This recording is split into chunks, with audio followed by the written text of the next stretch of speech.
Hello friends, नमस्कार। Ranker maker में आप लोगों का स्वागत है। और हम लोग एनसीईआरटी के जो सेशन लेके चल रहे हैं, इसमें एनसीईआरटी में जो अतीत पार्ट देख रहे थे, जिसमें ये पार्ट चैप्टर 7 क्लास की एनसीईआरटी है। और इसमें चैप्टर फर्स्ट के बाद ही सेकंड है, जिसमें आज की बात करें हम राजा और उनके राज, मतलब क्या था न्यू किंगडम्स, एंड हम किंग एंड किंगडम्स की बात कर सकते हैं। इसमें सीधे से बोलेंगे, ठीक है। हाँ, इसको कुछ बुक्स में आपको नए राजा मिल जाएगा लिखा है कि राजा और उनके राज्य मिले, उससे कोई फर्क नहीं पड़ता। यहाँ पे हम क्वेश्चन पूरा रीडिंग करेंगे दिस, उसके बाद आपका जो एक्सरसाइज लास्ट में दी रहती है उसको भी सॉल्व करेंगे। हर चैप्टर के बाद सारे एक्सरसाइज कराई जा रही। अगर किसी की भी आपका 2024 तो ठीक है, कोई दिक्कत नहीं।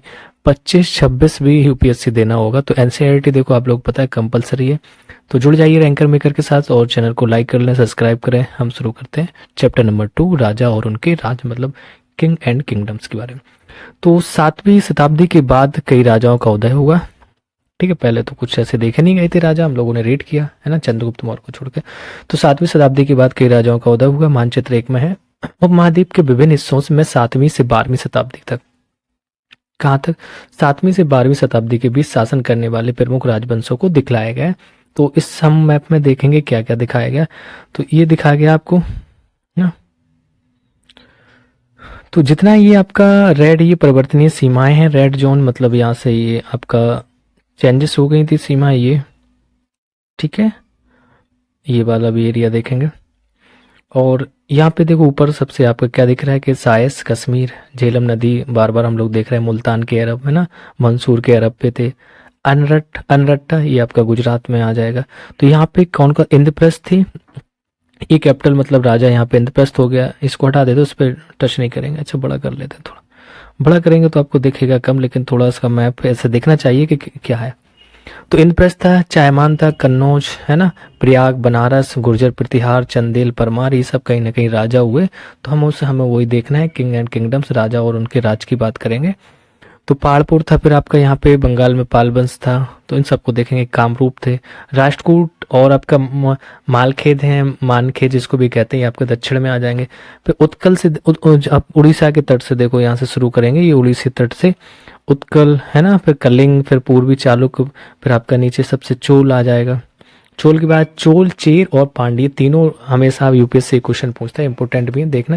तो ये दक्षिण के थे, सबसे दक्षिणी अगर हम पार्ट करेंगे, चोल, चेर और पांड्य की बात करेंगे, यहाँ पे इनका था। और इसके ऊपर जस्ट जा रहे हैं तो आपके राष्ट्रकूट आ रहे हैं। ठीक है, चलिए देखते हैं क्या लिखा है यहाँ पे। गुर्जर प्रतिहार, राष्ट्रकूट, पाल, चोल और चाहमानो मतलब चौहान जिनको कहते थे, कि इस स्थान का निर्धारण कीजिए। तो आप बता सकते हैं कहाँ पे थे। तो सारी चीजें दिख रहे हैं, एक बार छोटा करके फिर से देख लेते हैं, जैसे नो पूछा है। तो चौहान यहाँ पे हो जाएंगे, फिर पाल आपके बंगाल में हो गए। तो चौहान का अगर हम बात करते हैं, दिल्ली का एरिया था, राजस्थान दिल्ली वाला, ठीक है। फिर गुर्जर प्रतिहार की बात करेंगे, तो गुर्जर प्रतिहार आपके मध्य भारत में थे। ओके, राष्ट्रकूट की बात करते हैं, राष्ट्रकूट कहाँ पे आपके, राष्ट्रकूट ये आपके आ गए हैं महाराष्ट्र साइड में, थोड़ा सा महाराष्ट्र ही बोल देंगे हम आराम से, हाँ। वहीं पे आपके मालखेत थे। पाल हो गया, चोल हो गया, ठीक है, बस ये आपके चोल हो गए। तो ये हम लोगों ने देख लिया, जैसे उन्होंने क्वेश्चन पूछा वैसे बता दिया। चलिए नेक्स्ट आगे देखते हैं क्या। नए राजाओं का उदय कैसे होता है, राजवंशों का उदय वो देखना है, कैसे नए राजवंशों का उदय हो रहा था। तो 7वीं सदी आते आते उपमहाद्वीप के विभिन्न भागों में बड़े भूस्वामी और योद्धा सरदार अस्तित्व में आए। कौन कौन आए, देखो 7वीं शताब्दी की बात कर रहे हैं, बहुत बड़े बड़े भूस्वामी आए और योद्धा भी आए, सरदार आए। तो योद्धा आएंगे, सरदार आएंगे, यही लोग तो राजा बनेंगे बाद में। तो राजा लोग प्राय उन्हें अपने मात हत या एक मिनट इसको हटा देते हैं। राजा लोग उसको मात हत या सामंत के रूप में मान्यता देते थे। तो उनसे उम्मीद की जाती थी कि वे राजा या स्वामी के लिए उपहार लाएं। तो यहीं से उम्मीद की जाती थी कि राजा या अपने स्वामी के लिए क्या लाएं, उपहार लाएं, उनके दरबार में हाजिरी लगाएं और उन्हें सैन्य सहायता प्रदान करें। तो एक टाइप से मातहत बोल दें या सामंत बोल दें, तो इनके पास बड़ी सेनाएं होती थी, पिछली बार हम लोग पढ़े क्लास में ना। तो उसमें क्या होता था, ये फिर राजा की सेवा के लिए भेजते थे, फिर राजा उनको पैसे देते थे, फिर वो उसी से अपनी सेना को सेना को बढ़ाते थे और सैनिकों को पैसे देते थे। तो ये लोग यहाँ पे यही पावरफुल हो जाते हैं, फिर बाद में अटैक कर देते हैं। ये कहानी ऐसी सुनी थी आपने। तो उनके दरबार में ये हाजिरी लगाते थे, सैन्य सहायता प्रदान करें। अधिक सत्ता और संपदा हासिल करने पर सामंत अपने आप को महासामंत करने लगे। जब इनके पास अधिक सत्ता आ गई और संपदा भी आ गई तो क्या कहने लगे, ये महासामंत, अभी जस्ट बता रहे हैं ना, अभी और पावरफुल बनेंगे। फिर महामंडलेश्वर पूरे मंडल का महान स्वामी होता था, तो इत्यादि घोषित कर देते थे इनको। कभी कभी वे अपने स्वामी के आधिपत्य से स्वतंत्र होकर हो जाने का दावा भी करते थे, मतलब अपने आप की खुद की प्रभुसत्ता दिखाने लगते। तो इस तरह का एक उदाहरण दक्कन में राष्ट्रकूटों का था कि कैसे वो एक सामंत थे, उसके बाद वो फिर आधिपत्य को स्थापित करने की शुरुआत करते हैं। शुरुआत में भी कर्नाटक के चालुक्य राजाओं के अधीनस्थ थे और 8वीं शताब्दी के मध्य में राष्ट्रकूट प्रधान दंतिदुर्ग ने अपने चालुक्य स्वामी की अधीनता इनकार कर दिया। कौन था भैया, ये दंतिदुर्ग था, इसने अपने चालुक्य स्वामी की अधीनता इनकार कर दिया था, स्वीकार नहीं की। और ये 8वीं सदी तक क्या था, ये राष्ट्रकूट का जो प्रधान था, 8वीं सदी के मध्य में एक राष्ट्रकूट प्रधान था, है ना, कौन था, दंतिदुर्ग। आगे देखते हैं, उसे हराया और हिरण्य गर्भ मतलब शाब्दिक अर्थ सोने का गर्भ नामक एक अनुष्ठान किया इसने। तो ये हिरण्य गर्भ का मतलब है सोने का गर्भ, और ऐसा एक अनुष्ठान उसने किया था। जब यह अनुष्ठान ब्राह्मणों की सहायता से संपन्न किया जाता था तो यह माना जाता था कि इससे याजक या जन्मना क्षत्रिय होते थे। मतलब वो कह रहे थे अगर इस अनुष्ठान के बाद कोई अगर जन्मा जा रहा है, क्योंकि ब्राह्मणों के द्वारा इसको कराया जा रहा है, तो वो कैसे होते थे, वो ये याजक या जन्मना क्षत्रिय होते हुए भी क्षत्रिय के रूप में दोबारा क्षत्रियत्व प्राप्त कर लेगा। ठीक है। कुछ अन्य उदाहरणों में उद्यमी परिवारों के पुरुष ने अपनी राजशाही कायम करने के लिए सैन्य कौशल का इस्तेमाल किया। मिसाल के तौर पर कंदब मतलब आपका जो कंदब है, और ये मयूर शर्मण और गुर्जर प्रतिहार हरिश्चंद्र ब्राह्मण थे जिन्होंने अपने परंपरागत पेशे को छोड़कर शस्त्र को अपना लिया और क्रमशः कर्नाटक हो गया, आपका राजस्थान हो गया, में अपने राज सफलतापूर्वक स्थापित भी इन्होंने कर लिए थे। फिर चलिए आगे देखते हैं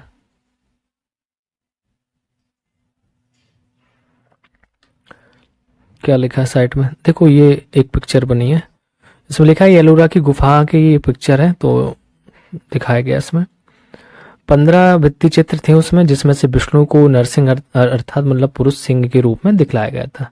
यह राष्ट्रकूट काल की कृति है, बनाया गया। क्या आपके विचार में उस दौर में एक शासक बनने के लिए क्षत्रिय के रूप में पैदा होना महत्वपूर्ण था? हाँ, उस टाइम पे था, बोल सकते थे, है ना, क्योंकि जो हमारे विचार थे ना उस दौर में, जो एक शासक बनने के लिए क्षत्रिय के रूप में होना एक महत्वपूर्ण सी बात थी। मोस्टली लोग क्षत्रिय अपने आप को बोलते थे। तो भारत के कई जो गैर ऐसे भी छात्र वो क्षत्रिय हुए, शासक हुए, जिनमें कंदब या जैसे हमने मयूर शर्मण की अभी बात की ना, और गुर्जर प्रतिहार हरिश्चंद्र ब्राह्मण थे जिन्होंने अपने परंपरागत पेशों को छोड़कर बाद में ये क्या हो गया, शस्त्र को अपना लिया था। और इसके अतिरिक्त कई और भी शासक हुए थे जो क्षत्रिय नहीं थे, बता सकते हैं।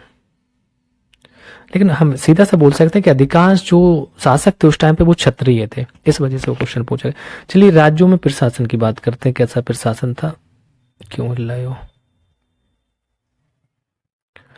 तो इन राजाओं में से कईयों को तो महाराज मतलब हम बोल सकते हैं महाराज या राजाओं के राजा की उपाधि मिल गई थी। ये त्रिभुवन चक्रवर्तिन या 3 भुवनों का स्वामी, है ना, और इसी तरह की अन्य भारी भरकम उपाधियां धारण मिलती थी इनको।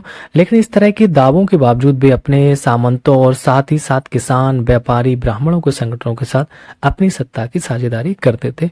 चलिए अच्छी बात है, उपाधियां तो मिल रही, बट वो क्या सत्ता को हस्तांतरण भी करते रहते थे। तो इसी राज्यों में, तो इन सभी राज्यों में उत्पादकों को अर्थात मतलब जैसे किसानों है, पशुपालकों, कारीगरों से संसाधन इकट्ठे किए जाते थे। तो इनको अक्सर अपने उत्पादों का एक हिस्सा त्यागने के लिए मनाया जाता था। समझ रहे हैं क्या कह रहे हैं, किसान है, पशुपालक, ये कारीगर, इस संसाधनों को इकट्ठे किए जाते थे और इनको अक्सर अपने उत्पादों का एक हिस्सा त्यागने के लिए भी बाध्य किया जाता था।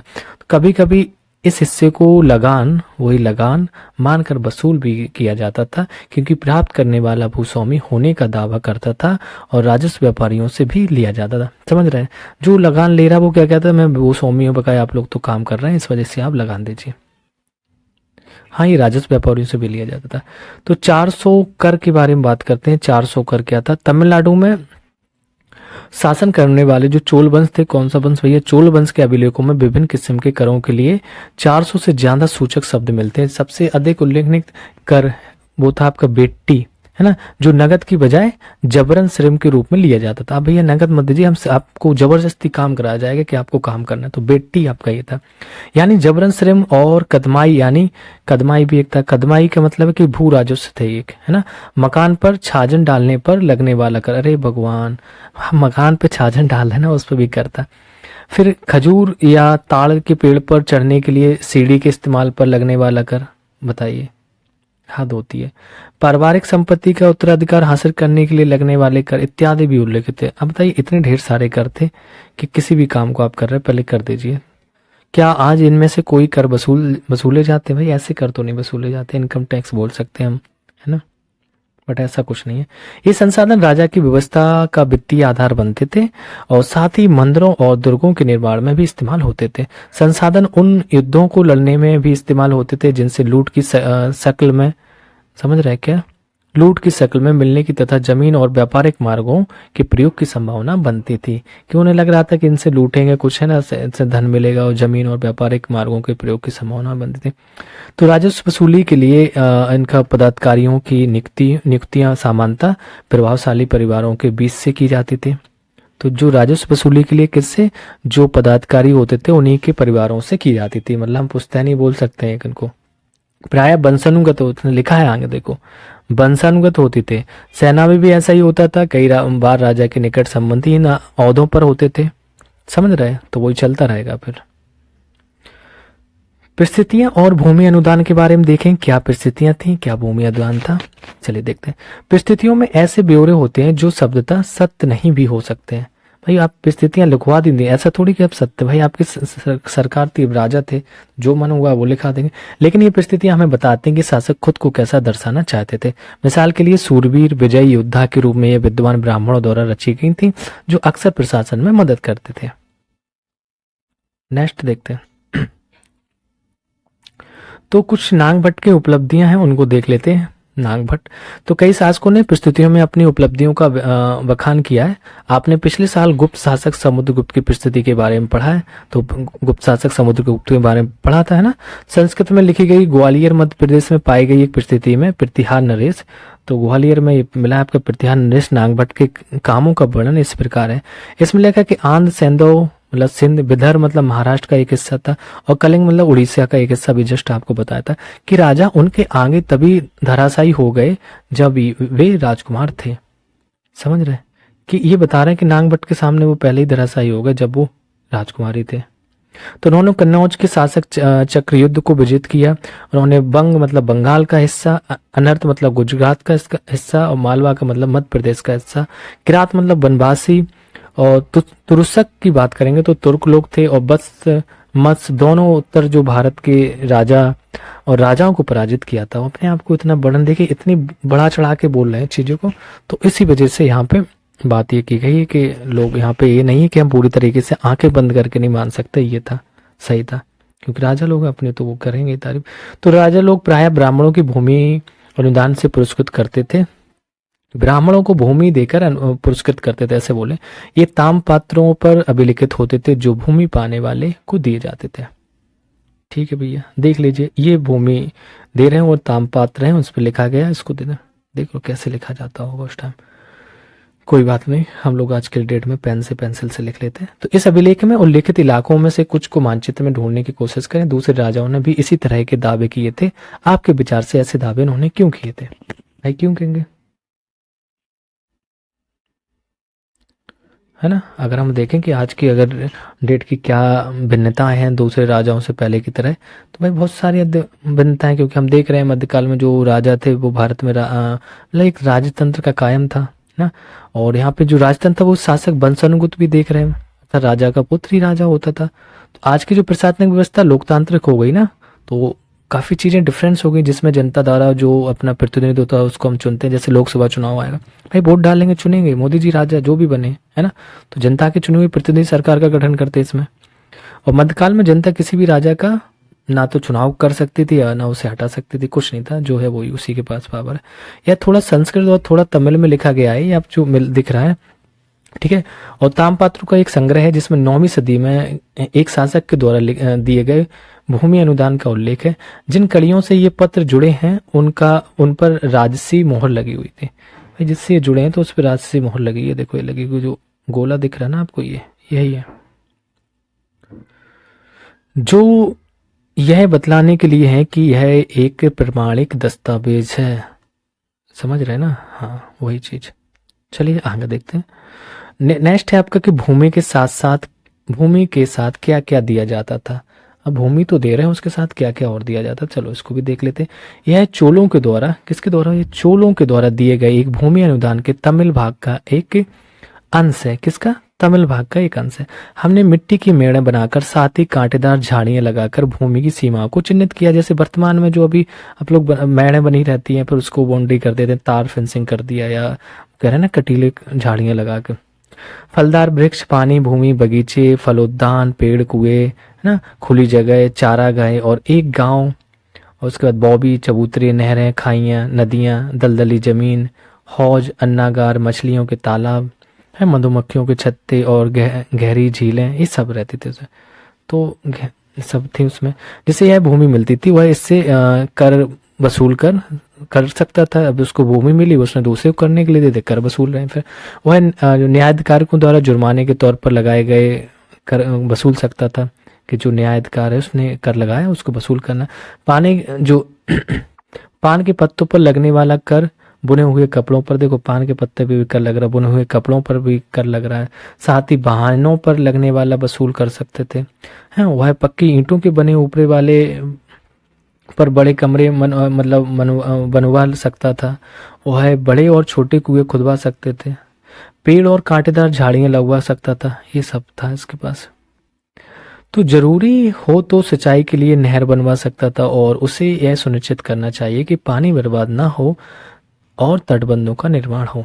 तो लेखक में इसमें कह रहा है कि लेखक में सिंचाई के जितने संभव स्रोतों का उल्लेख है, ये आपका लिखा है ना, उनकी सूची बनाइए और विचार विमर्श कीजिए कि इनका कैसे इस्तेमाल किया हो जाता था। तो बताइए अब लेखक क्या बता रहा है इसमें।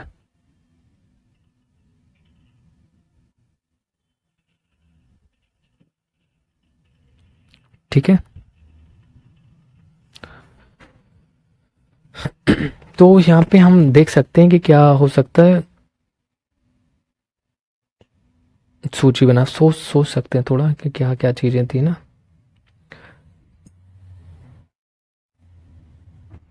चलिए आगे देखते हैं इसको, रीड कर लेते हैं। इस क्वेश्चन में पीछे भी आएगा। 12वीं शताब्दी में एक बृहत संस्कृत काव्य भी रचा गया जिसमें कश्मीर पर शासन करने वाले राजाओं का इतिहास दर्ज है। तो एक 12वीं शताब्दी में आपका एक काव्य भी रचा, उसको देखते हैं। अब उसमें किसकी बात की गई? तो कश्मीर के जो शासक थे उसकी बात की गई। इसे कल्हड़ नामक एक रचनाकार था, उसके द्वारा इसको रचा गया था। कल्हड़ ने अपने वृत्तांत लिखने के लिए शिलालेखों, दस्तावेजों और प्रत्यक्ष दर्शियों के वर्णों और पहले के इतिहासों समेत अनेक तरह के स्रोतों का इस्तेमाल किया है।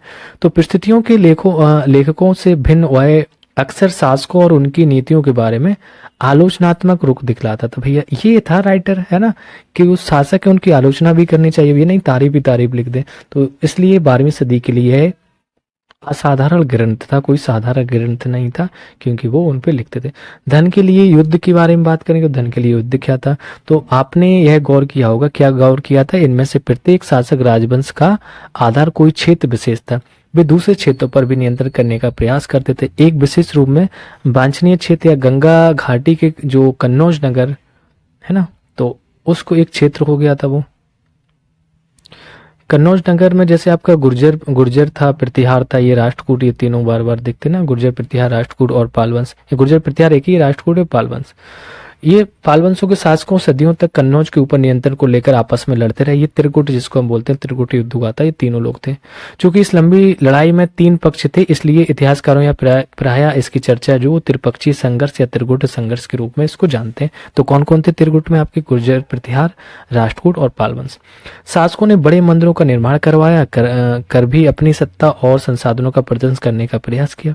मतलब बड़े बड़े मंदिर बनवाने के बाद क्या किया? वो दिखा रहे थे कि हमारी सत्ता बहुत अच्छी है ना, और हम मतलब अपना अपना संसाधनों का प्रदर्शन किया। इसलिए जब वे एक दूसरे के राज्यों पर आक्रमण करते थे तो मंदिरों को भी अपना निशाना बनाते थे, जो कभी कभी बहुत अधिक संपन्न होते थे। थोड़ा देखते हैं कि अफगानिस्तान के जो गजनी का महमूद ऐसा ही एक शासक था। तो अफगानिस्तान का गजनी महमूद एक ऐसा ही शासक था। उसने धार्मिक पूर्वाग्रह से प्रेरित होकर उपमहाद्वीप पर 17 बार, है ना, कब से, ये 1000 से लेकर 1025 ईस्वी तक हमला किया। उसका निशाना थे वो संपन्न मंदिर, मतलब जैसे आपका गुजरात का सोमनाथ मंदिर हो गया, है ना, 17 बार किया था। तो महमूद जो धन उठा ले गया उसका बहुत बड़ा हिस्सा गजनी में एक वैभवशाली राजधानी के निर्माण में खर्च किया था उसने। इतना धन था कि मंदिरों में बहुत अपार संपदा रहती थी। बताया क्योंकि जो गुर्जर प्रतिहार थे, राष्ट्रकूट थे, पालवंश, ये लोग मंदिरों को दान करने में, बड़े मंदिर बनवाने में अपने वो प्रदर्शन दिखाते थे कि हम दानी हैं बहुत बड़े, यही चलता था पहले। तो ये लूट के ले गया, फिर इसने अपनी वैभवशाली राजधानी में खर्च किया वहां पे। फिर युद्ध करने वाले दूसरे राजाओं में आपका आता है जो चाहमान, मतलब जिसको हम चौहान कह सकते हैं, जो बाद में चौहान के रूप में जाने गए। दिल्ली और अजमेर, तो अभी ऊपर मैप में देखा था, दिल्ली और अजमेर में के आसपास क्षेत्र पर शासन करते थे। उन्होंने पश्चिम और पूर्व की ओर, देख लीजिए, पश्चिम और पूर्व की ओर अपने नियंत्रण क्षेत्र का विस्तार करना चाहा, जहां उन्हें गुजरात के चालुक को, कहाँ के चालुक कहाँ थे, गुजरात में चालुक थे हम लोगों ने देखा, और पश्चिमी उत्तर प्रदेश के आपके गढ़वालों से टक्कर लेनी पड़ी थी। तो बात किसकी कर रहे हैं, चौहानों की कर रहे हैं। ये कहाँ पे थे, दिल्ली और अजमेर में थे। फिर ये पश्चिम पूर्व की ओर इन्होंने अपना विस्तार करना चाहा। तो जब हम पश्चिम में जाएंगे तो गुजरात में, इसमें देखिए आप अगर ऐसा आप मैप बनाएंगे तो ये पश्चिम में इधर आ गए, गुजरात में इनका किससे, चालुक्यों से सामना करना पड़ा। फिर यहाँ पे उत्तर प्रदेश में इनको गढ़वालों से करना पड़ा। तो सिंपल सा है, आप अपने जो क्षेत्र बढ़ाएंगे तो वहां पे जो भी राजा होंगे उनसे लड़ाई तो झगड़ा तो युद्ध तो हो गई। तो चौहान शासक पृथ्वीराज तृतीय, ये चौहान शासक था पृथ्वीराज तृतीय। ये 1168 से लेकर 1192 तक इसने, जिसने सुल्तान मोहम्मद गौरी नामक जो एक अफगान शासक को 1191 में हराया था। लेकिन दूसरे ही साल जब 1192 में उसके हाथों ये मारा भी गया था। ठीक है, तो पहली बार तो हरा दिया था इसने, किसको, मोहम्मद गौरी को। दूसरी बार में हार गया था। थोड़ा इसकी साइट की चीजें देख लेते हैं, क्या लिखा तो नहीं था, कुछ छूटना नहीं चाहिए। देखो एनसीईआरटी है, मैं कहता हूँ एक अक्षर मत छोड़िए आप, जो भी है। ये हो गया था, ये लिखा था। मानचित्र को देखें और वे कारण बताएं जिनके चलते शासक कन्नौज और गंगा घाटी के ऊपर नियंत्रण करना चाहते थे। कन्नौज और गंगा घाटी मतलब एक उपजाऊ क्षेत्र था, तो सिंपल सा अर्थव्यवस्था उसकी उसी पर टिकी रहेगी, इस वजह से वो उस क्षेत्र को कंट्रोल में करना चाहते। मानचित्र फिर को दोबारा देखिए और विचार विमर्श कीजिए, चौहान ने अपने इलाकों का विस्तार क्यों करना चाहा। अभी जस्ट हम लोगों ने चाहा देखा तो वो थे तो अजमेर राजस्थान में, फिर आपका पूरा पश्चिम में भी विस्तार कर रहे थे, तो उनको सामना भी करना पड़ा। चोल राज और नजदीक से एक नजर देखते हैं क्या था चोल राजों का।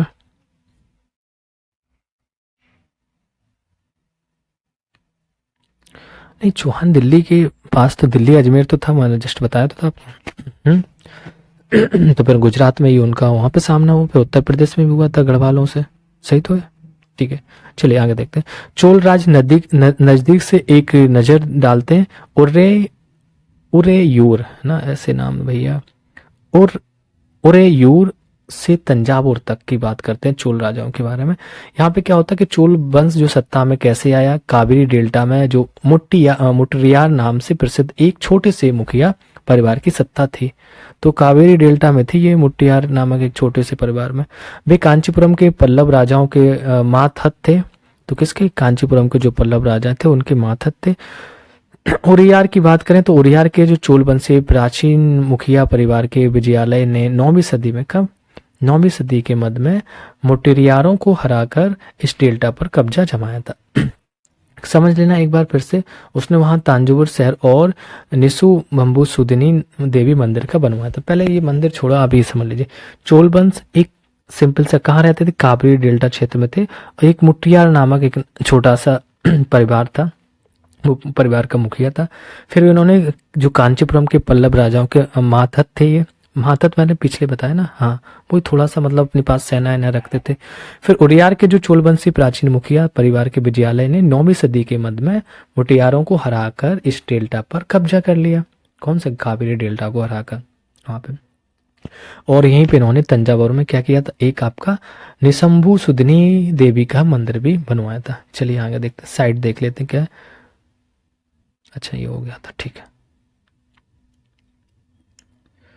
और ये फिर से आपको मैप दिख रहा है, तो मैप से देखो चीजें बड़ी क्लियर होती है। चोल राजा और उसके पड़ोसी को देखना, देख लो चोल कहाँ थे, ये दिख रहा है। पहले चोल को तो हम यहीं नीचे ही देख लेते हैं। तो चोल ये आपका दिख रहा है, ये वाला पार्ट है, ठीक है। तो उसके पड़ोसी कौन कौन से थे भाई? कावेरी नदी डेल्टा में हो गए, ऊपर इनकी पेन्ना नदी थी, कोच्चि के राजा आ सकते हैं। गंगाबादी देखो यहाँ पे कोई गंगा नाम है उनका, गंगाबादी कोई राजा थे, आसपास के क्षेत्र में राजपाट तो होगा। फिर नीचे आपके उड़ैयार हो गए, मदुराई हो गए, हाँ पांड्यन हो गए, तंजावुर थे, ये सब दिख रहा है ना, ये उड़ैयार हो गया, तंजावुर, मदुराई, पांड्यन। ऊपर आपके बनवासी थे, नोलामबादी। तो ये आसपास के उनके बात की गई कि चोल वंश के आसपास कौन कौन से राजा थे। फिर तो ऊपर और सारी चीजें दी गई, फिर से हम देखेंगे। नर्मदा नदी है ये आपका, फिर उसके बाद ताप्ती नदी आई है।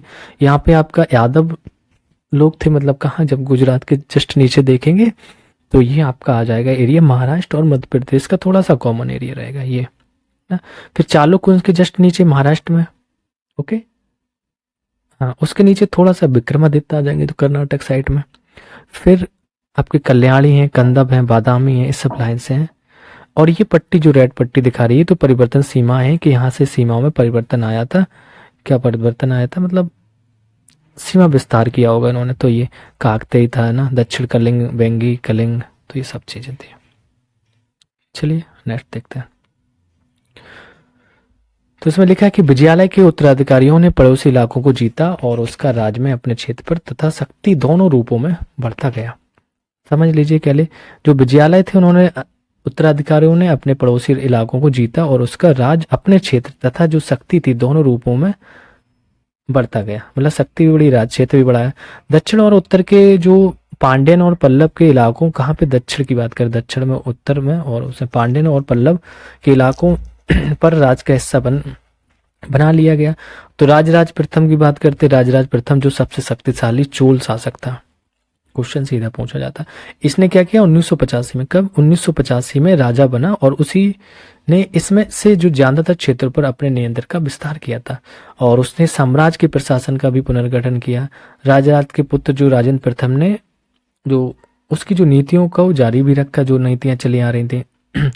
और फिर आगे देखते हैं क्या पे कहाँ पे इसने विस्तार किया। उसने गंगा घाटी, श्रीलंका, दक्षिण पूर्व एशिया देशों पर हमला भी किया।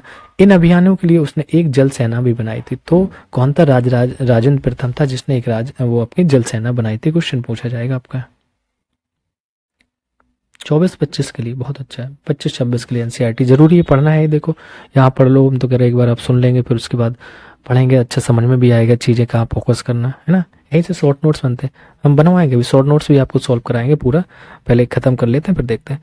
तो भव्य मंदिर और कांस्य मूर्ति कला भी देखते हैं। तो राज और राजेंद्र प्रथम द्वारा बनवाए गए, जैसे आपका तंजावुर है ना, गंगई गोंड चोलपुरम, ये बड़े मंदिर स्थापत्य और मूर्तिकला की दृष्टि से एक चमत्कार है। ध्यान देना फिर से, राजराज और राजेंद्र प्रथम, तो इन्होंने तंजावुर और गंगई कोट चोलपुरम के बड़े मंदिर, जिसको हम स्थापित कला के रूप में देख सकते हैं, मूर्ति कला की एक दृष्टि से एक चमत्कार है। कि चमत्कार मतलब अच्छे मंदिर बनवाए थे। साइट में तो कुछ है नहीं, चलिए आगे देखते हैं। ये देखिए मंदिर है, तो एक स्थापत कला की है कि नहीं, देखिए अभी आज तक कोई नहीं बनवा सकता ऐसे। क्या लिखा है? तो गंगई कोट चुलपुरम का मंदिर है ये, छत जिस पर जिस तरह से क्रमशः पतली होती गई है ना, एक फिर उसके बाद एक और पतला करते गए। तो उस पर गौर करें कि बाहरी दीवारों को सजाने के लिए पत्थर की जो प्रतिमाएं अलंकृत की गई, उन्हें भी देखें। देख लीजिए भैया पत्थर की, ये देखो बाहरी दीवारें बनी ना, तो पत्थर की जो दीवारें हैं ना, इनको अंकृत किया गया, अलंकृत किया गया, सजाया गया। आगे देखते हैं। तो चोल मंदिर अक्सर अपने आसपास विकसित होने वाली बस्तियों, किसके बारे में पढ़ रहे हैं? चोल वंश के। तो इनके जो आसपास बस्तियां होती थी उन पर केंद्र बन गए। फिर से देख लेते हैं। चोल वंश मंदिर, जो चोल मंदिर है, अक्सर अपने आसपास विकसित होने वाली बस्तियों के केंद्र बन गए। ये शिल्प उत्पादन के केंद्र थे। मंदिर शासकों और राज लोगों द्वारा की गई भूमि से भी संपन्न हो गए। अब शासक थे, वहाँ के लोग थे, तो ये भूमि भी दान की, ये सारी चीजें उससे संपन्न होते गए। इस भूमि की जो उपज उन सारे विशेषज्ञों का निर्वाह करने में खर्च होती थी जो मंदिर के आसपास रहते थे, है ना, मंदिर के पांडाल में रह रहे, तो उन सब के लिए खर्च के लिए। तो इसमें जैसे आपके कौन कौन होते थे? पुरोहित थे, हैं, मालाकार थे, बावर्ची, मेहतर, संगीतकार, नर्तक, ये सब के लिए होता था इसमें खर्चा। भाई मंदिर के लिए काम कर रहे हैं, कहाँ से उनको तनख्वाह मिलेगी। मंदिर से पूजा आराधना के स्थान नहीं थे, वे धार्मिक, वे आर्थिक, सामाजिक, सांस्कृतिक जीवन केंद्र भी थे। मंदिर के साथ जुड़ी हुई शिल्पों में सबसे विशिष्ट था कांस्य प्रतिमाएं। क्या थे? कांस्य प्रतिमाएं बनाने का काम। चोल कांस्य प्रतिमाएं संसार की सबसे उत्कृष्ट कांस्य प्रतिमाओं में गिनी जाती है। तो कौन सी जो आपकी चोल की जो कांस्य प्रतिमाएं हैं वो संसार की सबसे उत्कृष्ट कांस्य प्रतिमाओं में गिनी जाती हैं। ओके, चलिए नेक्स्ट देखते हैं। तो ये देखो चोल प्रतिमा है, अभी हम आपको दिखा देंगे, पहले रीड कर लेते हैं। ज्यादातर जो प्रतिमाएं देवी देवता की होती थी, लेकिन कुछ प्रतिमाएं भक्तों की भी बनाई गई जो बड़े भक्त थे। कृषि और सिंचाई, देखिए एक नृत्य करते, एक ये आपकी तस्वीर बनी है ना। एक चोल कांस्य प्रतिमा है, कितनी सावधानी के साथ उसे अलंकृत किया गया है, इस पर गौर कीजिए। अभी गौर करते हैं, पहले हम लोग रीड कर लें फिर गौर करेंगे क्या है इसमें। तो चोलों की कई उपलब्धियां भी रही हैं। क्या रही हैं? चोलों की कई उपलब्धियां भी कृषि में हुए जो किसानों के माध्यम से संभव हुई। और इसमें देखना है कि गौर कीजिए कि कावेरी नदी बंगाल की खाड़ी में मिलने से पहले कई छोटी छोटी शाखाओं में बढ़ जाती, मतलब कहीं ना कहीं सिंचाई के साधन के रूप में, तो किसानों के लिए उसमें मदद होगी। ये शाखाएं बार बार पानी उलीचती हैं जिससे किनारों पर उपजाई मिट्टी जमा हो सके, है ना। तो जहां से पानी का क्षेत्र रहता है तो उपजाई मिट्टी तो रहेगी। शाखाओं का पानी कृषि विशेषता चावल की खेती के लिए आवश्यक अर्थात मुहा कराया जाता था, आर्द्रता मुहा कराते थे। हालांकि तमिलनाडु के दूसरे हिस्सों में अगर हम देखेंगे, कहाँ पे? तमिलनाडु के दूसरे हिस्से में कृषि पहले ही विकसित हो चुकी थी। पर पांचवी या छठी शताब्दी का, पांचवी या छठी शताब्दी में ये आकर ही इस इलाके में बड़े पैमाने पर खेती शुरू हो पाई। कुछ इलाकों में जंगलों को साफ किया जाना था और कुछ दूसरे इलाकों में जमीन को समतल किया जाना था। डेल्टा क्षेत्रों में बाढ़ को रोकने के लिए तट भी बनाए जाते थे, भाई पानी को रोकना भी है, बाढ़ ना आए।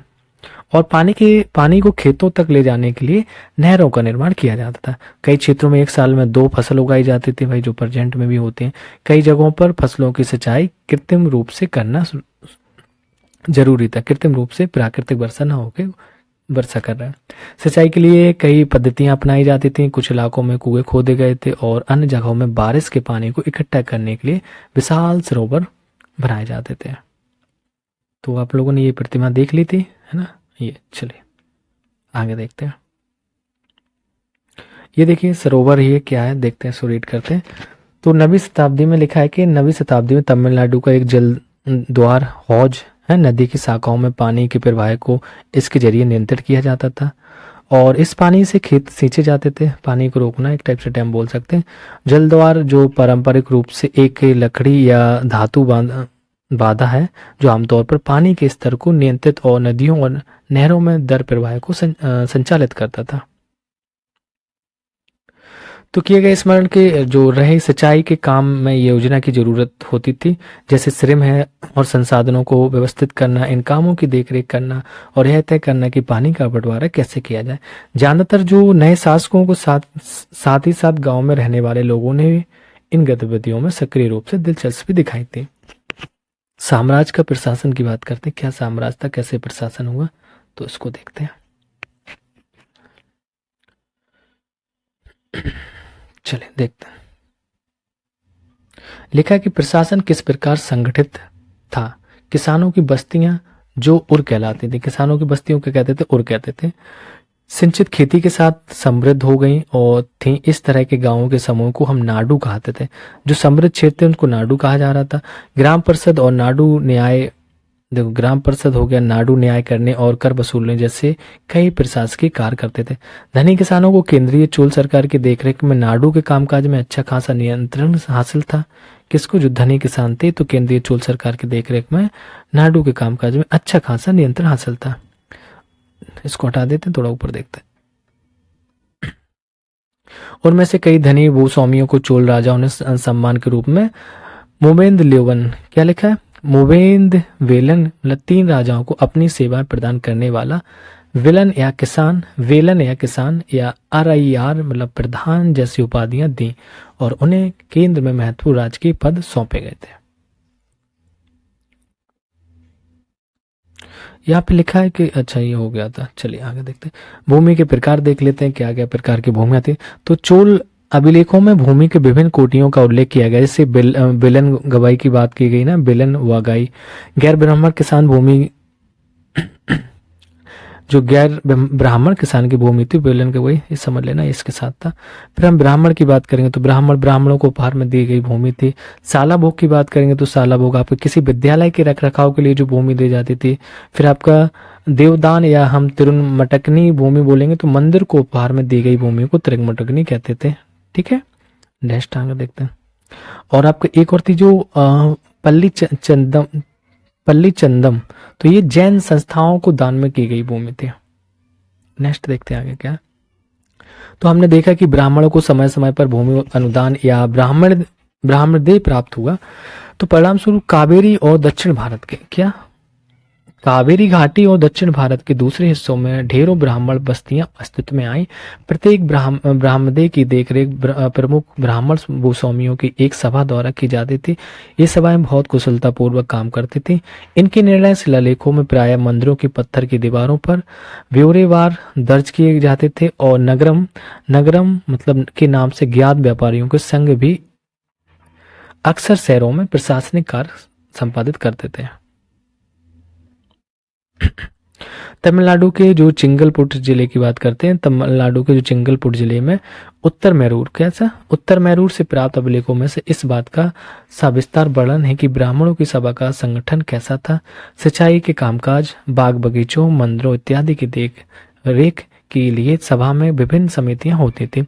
इनमें सदस्यता के लिए जो लोग योग्य होते थे उनके नाम ताल पत्र के छोटे टिकटों पर लिखे जाते थे और मिट्टी के बर्तन में रख दिए जाते थे। और किसी छोटे लड़के को हर समिति के लिए एक के बाद एक टिकट निकालने के लिए कहा जाता था। एक प्रोसेस था प्रशासनिक चीजों का। फिर से देख लें, तमिलनाडु के चिंगलपुट जिले के उत्तर मेरूर से प्राप्त अभिलेखों में इस बात का सविस्तार वर्णन है। क्या वर्णन है कि ब्राह्मणों की जो सभा का संगठन कैसे किया जाता था। तो सिंचाई के कामकाज क्या थे, बाग बगीचों, मंदिरों इत्यादि की देखरेख के लिए सभा में जो विभिन्न समितियां होती थी उनमें से सदस्यता के लिए जो लोग योग्य होते थे उनके नाम एक तालपत्र के छोटे टिकटों पर लिख दिए जाते थे और मिट्टी के बर्तन में उसको रख दिए जाते थे। फिर किसी छोटे लड़के को हर समिति के लिए एक के बाद एक टिकट निकालने के लिए कहा जाता था। आगे देखते क्या, चलिए। ओह शिट, ये कुछ अभिलेख और लिखित सामग्री दी गई है, देखते हैं क्या है। इसमें लिखा है उत्तर मैरूर अभिलेख के अनुसार सभा की सदस्यता कैसी थी। तो सभा की सदस्यता के लिए इच्छुक लोगों को ऐसी भूमि का स्वामी होना चाहिए, कैसी भूमि का, कि जहां से भू राजस्व वसूला जा सके। समझ में आया कि नहीं, एक बार फिर से देख लेते हैं। ये डिस्प्ले डिस्टर्ब कर रही है थोड़ी सी। उत्तर मैरूर अभिलेख से क्या मिलता है कि सभा की सदस्यता के लिए इच्छुक लोगों को ऐसी भूमि का स्वामी होना चाहिए जहां से भू राजस्व वसूला जाता था। सिंपल सा, हमारा खेत है, हमने इसको किसी को दे दिया फसल करने के लिए, तो फिर भू राजस्व वसूल सकते हैं। ऐसा प्रोसेस था वहां पे। तो हमारी भूमि तो जो ही ना उसी की हो गई। उनके पास अपना घर होना चाहिए, उनकी उम्र कम से कम 35 से 70 वर्ष की, ये था भाई। उनको अब दे रहे हैं घर, उनके पास अपना घर होना चाहिए, 35 से 70 साल के बीच की जो उम्र होनी चाहिए। उन्हें वेदों का भी ज्ञान होना चाहिए, बहुत ज्यादा रूल हार्ड थे। ये पढ़ा लिखा भी होना चाहिए, वही वेद ही उस टाइम पढ़े लिखे के थे। उन्हें प्रशासनिक मामलों की अच्छी जानकारी होनी चाहिए और ईमानदार भी होना चाहिए। ठीक है भैया, आगे देखते हैं।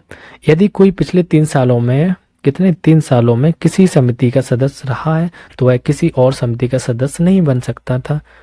नेक्स्ट देखते हैं। जिसने अपना या अपने संबंधियों के खाते जमा नहीं कराए वह चुनाव नहीं लड़ सकता था। ठीक है भैया, अच्छी थी। ऐसे ही प्रोसेस अभी भी हो जाए तो ठीक है। अभिलेखों में राजाओं और शक्ति संपन्न पुरुषों के बारे में तो जानकारी मिलती है, लेकिन यह जानना खास मुश्किल कि साधारण मर्दों और औरतों, कौन से भाई, साधारण मर्दों और औरतों मतलब आदमी और औरत का जीवन इन राज्यों में कैसा था वो बताना है। तो 12वीं शताब्दी की तमिल कीर्ति आपकी थी पेरिया पूर्णम से एक उदाहरण लिया गया। ये उदाहरण है। फिर हम देखते हैं कि औरतों का कैसा जीवन था, सब बताएंगे, चिंता ना करो। तो इसका उदाहरण क्या है, किसका, ये आपका पेरिया पूर्णम का, कि अडनूर की सरहदों पर फूस की पुरानी छाजनों वाली छोटी छोटी झोपड़ियों से आटा पड़ा पुलाया एक कहावत लिखी, आटा पड़ा पुला। एक ऐसा समूह जिसे ब्राह्मण और बेललाल प्रतिष्ठित समाज के बारे में मानते थे। लोगों का एक छोटा सा पुरवा था जिसमें ऊंचे किस्म के पेशों में लगे खेतिहार मजदूर रहते थे। चमड़े की पट्टियों से घिरे हुए झोपड़ियां के आहतों में छोटे मुर्गे मुर्गियां झुंडों में घूमते रहते थे। गहरे रंग के बच्चे जो काले लोहे के कंगन पहने हुए थे, छोटे पिल्लों को उठाए उछलते चले जा रहे थे। ठीक है। मारुद्दे पेड़ों की छाया में एक मजदूरनी ने अपने बच्चों को चमड़े की एक चादर पर सुला दिया। आम के पेड़ भी थे जिनकी शाखाओं पर नगाड़े लटके हुए थे, और नारियल के पेड़ों के नीचे जमीन में बने छोटे गड्ढों में छोटे सिरों वाली कुतिया पिल्लों को दूध पिलाने के बाद लेटी हुई थी। एक नेचुरल चीजें दिखाई गई हैं। लाल कलगी की बात कर, लाल कलगी वाले मुर्गों ने पौ फटने से पहले तगड़े मुलियार पुलाया का बहुवचन को दिन के काम पर जाने की हौक लगाते हुए भाग देती थी। मतलब सुबह से चिल्लाते थे मुर्गे, वही बात है। धान कूटती लहरदार बालों वाली पुलाया स्त्रियों को गाने की आवाज रोजाना कांजी वृक्ष की छाया में फैलती थी। एक वर्णन किया है कैसी स्थिति थी वहां पे। तो एक क्वेश्चन है, क्या इस पूर्व में कुछ ब्राह्मण थे? जितनी तरह की गतिविधियां चल रही थी उनका वर्णन करें। आपके ख्याल से अभिलेखों में इन सब का उल्लेख क्यों नहीं किया गया, तो ये बताना। ठीक है।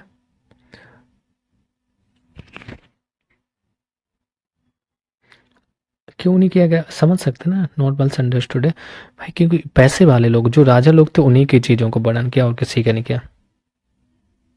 क्योंकि देखो महिलाएं, जैसे इसमें बात हुई, महिलाओं को तो सभा में भाग लेना ही नहीं लेने दिया जाता था, है ना।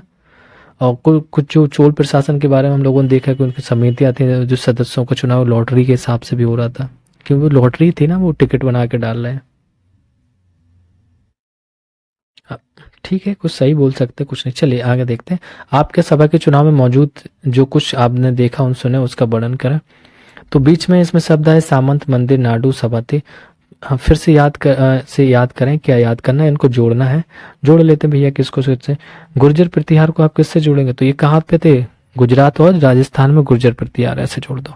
राष्ट्रकूट कहाँ थे भैया, तो राष्ट्रकूट को देखो, पश्चिमी जो दक्कन था आपका, यहाँ पर राष्ट्रकूट थे। पाल वंश कहाँ थे भैया, पाल वंश बंगाल में देखा गया था, हम लोगों ने देखा था। चोल कहाँ थे, तमिलनाडु में। ये मैच द फॉलोइंग हो गया। नेक्स्ट क्वेश्चन देखते हैं। हाँ, क्वेश्चन पूरा फुल एक्सरसाइज के साथ चलेंगे, यही तो है, पढ़ा उसको दिमाग में भी रखना। तेरे 25 संघर्ष में लगे तीनों पक्ष में कौन कौन थे, अरे इजी एकदम क्वेश्चन है ना। कौन, गुर्जर प्रतिहार था, राष्ट्रकूट था, पाल थे, खत्म कहानी। तीसरा क्वेश्चन देखते हैं। चोल साम्राज्य में सभा की किसी समिति का सदस्य बनने के लिए आपसे आवश्यक शर्तें क्या थी, तो शर्तें क्या थी भाई, कि उम्र वाला ही था, अभी हम लोगों ने पढ़ा कि क्या था कि 35 से लेकर आपको 70 साल तक की उम्र होनी चाहिए। उसके बाद आपके पास घर होना चाहिए, है। और जो भी इच्छुक है इसमें, जो चोल साम्राज्य सभा में समिति में सदस्य बनने के लिए, तो उनका खुद का घर होना चाहिए, खुद की भूमि का मालिक होना चाहिए, बोल सकते हैं। कैसी ऐसी भूमि जहां से वो भू राजस्व को वसूल सके। उनको वेदों का भी ज्ञान होना चाहिए, वो व्यक्ति ईमानदार भी होना चाहिए, और उन्हें प्रशासनिक मामलों की अच्छी जानकारी भी होना चाहिए। ये सारे पॉइंट लिख सकते हैं, कोई दिक्कत नहीं। एक मिनट,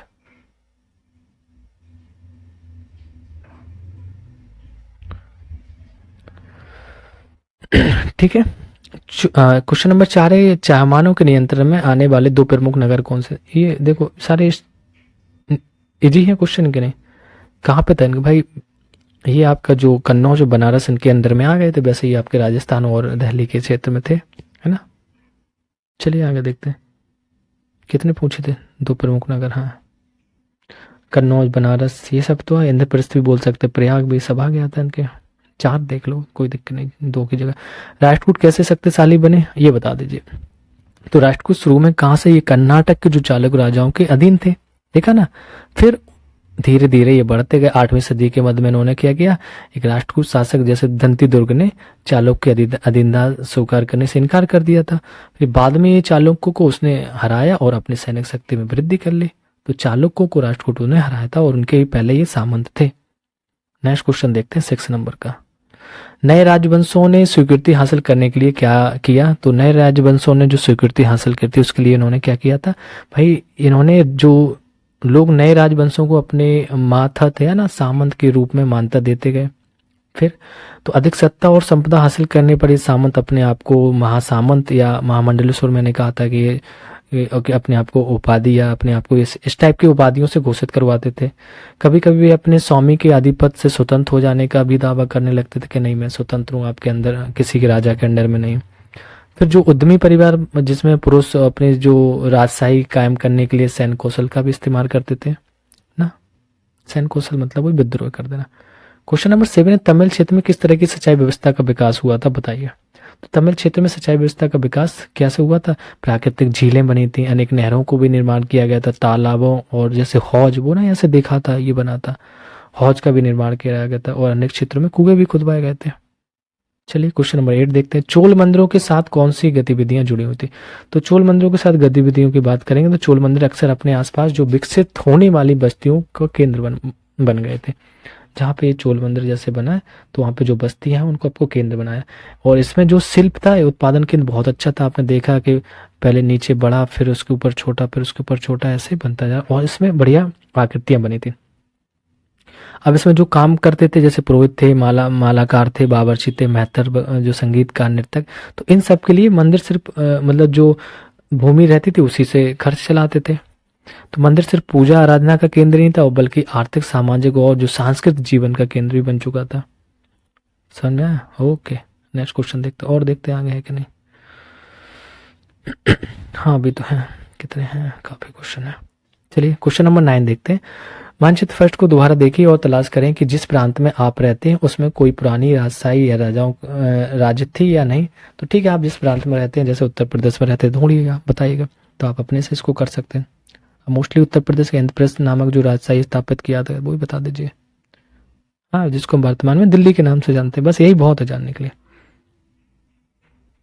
और भी अगर जैसे आपको और भी, जैसे मान लीजिए चलिए गुजरात में रहते हैं तो गुजरात वालों को बताएं, तो गुर्जर जो प्रतिहार था वो गुजरात, पश्चिम मध्य प्रदेश में था, पाल वंश बंगाल बिहार में था, उत्कल आपका उड़ीसा में था, पूर्वी चालुक आंध्र प्रदेश था, राष्ट्रकूट जो महाराष्ट्र और उत्तरी कर्नाटक, चोल की तमिलनाडु थे, चेर केरल में, पांड दक्षिण तमिलनाडु में। नेक्स्ट क्वेश्चन देखते हैं 10 नंबर। जिस तरह के पंचायती चुनाव हम आज देखते हैं उनसे उत्तर मेरू चुनाव किस तरह से अलग थे? भाई उत्तर मेरू जो चुनाव था डिफरेंस था। देखो हम वर्तमान समय के पंचायत चुनाव को एक साइड बनाएंगे, आप ऐसे बनाना, दो लाइन खींचना, ये वर्तमान का वाला हो जाएगा, और यहाँ पे लिखना आप उत्तर मेरू के बारे में। तो सार्वभौमिक जो बेस्ट मददगार है वर्तमान समय में, बेस्ट मददगार है, उस समय लॉटरी के हिसाब से चलता है, लॉटरी द्वारा पद्धति विभिन्न समितियों को सदस्य चुने जाते थे ना, और यहाँ पे मतदान अपने पसंद के उम्मीदवारों को चुन सकता है यहाँ पे, बट यहाँ पे चुनाव पूर्ण रूप से प्रत्याशियों के भाग पर निर्भर था। ठीक है, बस दो ही ऐसे ही आप अंतर लिख सकते हैं। अरे यही क्वेश्चन आते हैं, ऐसे ही होते हैं डिफरेंट, धीरे धीरे यही तो लिखना सीखोगे सब आ जाएगा।